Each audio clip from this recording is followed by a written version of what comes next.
Please take your seats quickly, ladies and gentlemen. Thank you.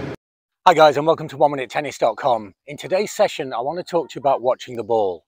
I want to show you the two distinctly different ways that there are of watching the ball, which one is correct and why, and then I want to show you some great ways of training yourself to watch the ball correctly, to watch the ball like the pros, and therefore to hit more consistently and more powerfully today.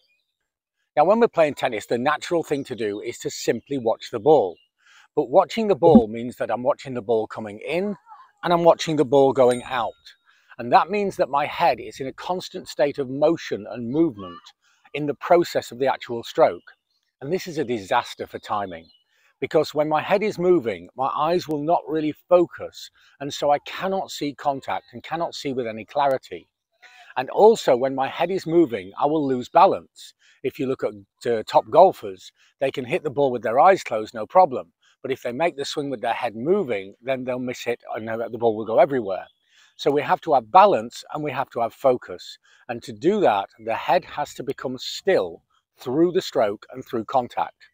Now, some players watch the ball right down into contact and then leave the head still and then look up.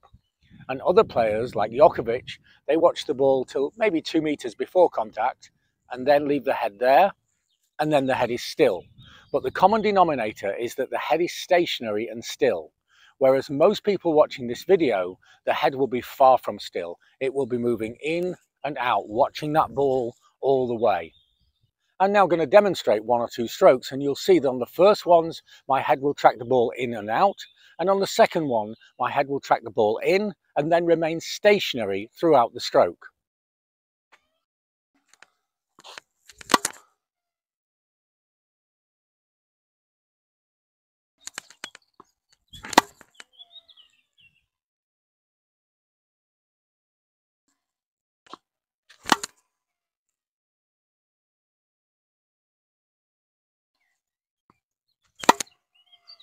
Now, these balls are easy and you can almost do them with your eyes closed, but on the second balls I have much more balance and a better feeling of contact. As we have more pressure or the balls become more difficult, then this balance and this focus becomes more and more essential. But it's very unnatural. It's not by chance that nearly everybody in the human race watches the ball with their head moving. So here are some great ways of actually teaching yourself and training yourself to watch the ball with focus and keeping your head down. So what I've done now is put a ball in a direct line from where the contact with the ball is going to be. So I should contact the ball somewhere around about here, and if my head stays down, I now have an object that I can look at, and I'm going to leave my head in situ. I'm going to leave my head down until that ball comes into focus. It's a fraction of a second, but I know that the ball came into focus. And so this encourages me to keep my head down because I've got a physical reference. Did I see that ball and did it come to focus before I raise my head up? It takes away the instinct to track the ball and go up to the ball. But very often we hit the ball higher than that, not right down at waist height, but above waist height or at shoulder height. And a really good way of actually finding focus this way is to have a playing partner or a colleague hold something up, a sign or something that's really clear. So I would then hit the ball and let's say they're numbers. So I've got 1, 2, 3 and 4. So I would now hit the ball and now I have to look to the side and call out the number that they're holding up. So here is 3 and here is 4.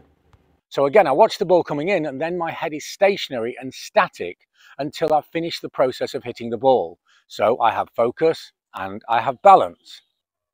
And these drills become progressively more unnatural. Now I'm going to receive the ball and catch it, and then I'm going to send the ball back, leaving my head in a static position.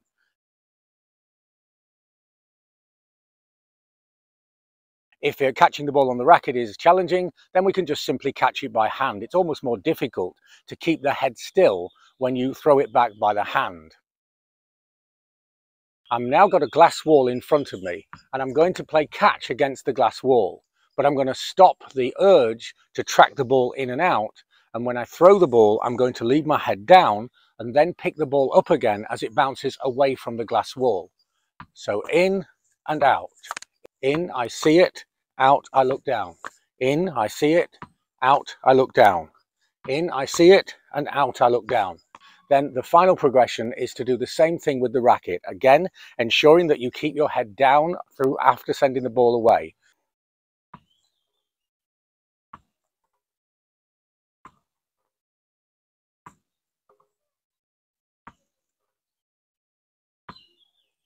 So understand the different ways that the pros watch the ball, and then use some of these drills or all of them, or find one that works for you and learn to watch the ball like the pros, and you'll find that you have way better timing and therefore more consistency and more power.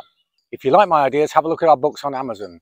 We provide very detailed scientific breakdown of the strokes, the science, the biomechanics, the physics, and then super simple solutions with great illustrations helping you to make real change to your game.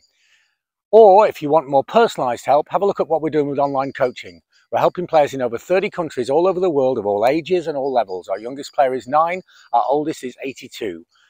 It's a unique service, and for more information on that, email us for details or have a look at the website for information. So, watch the ball like the pros. Learn to track the ball coming in and keep your head stationary and static through contact.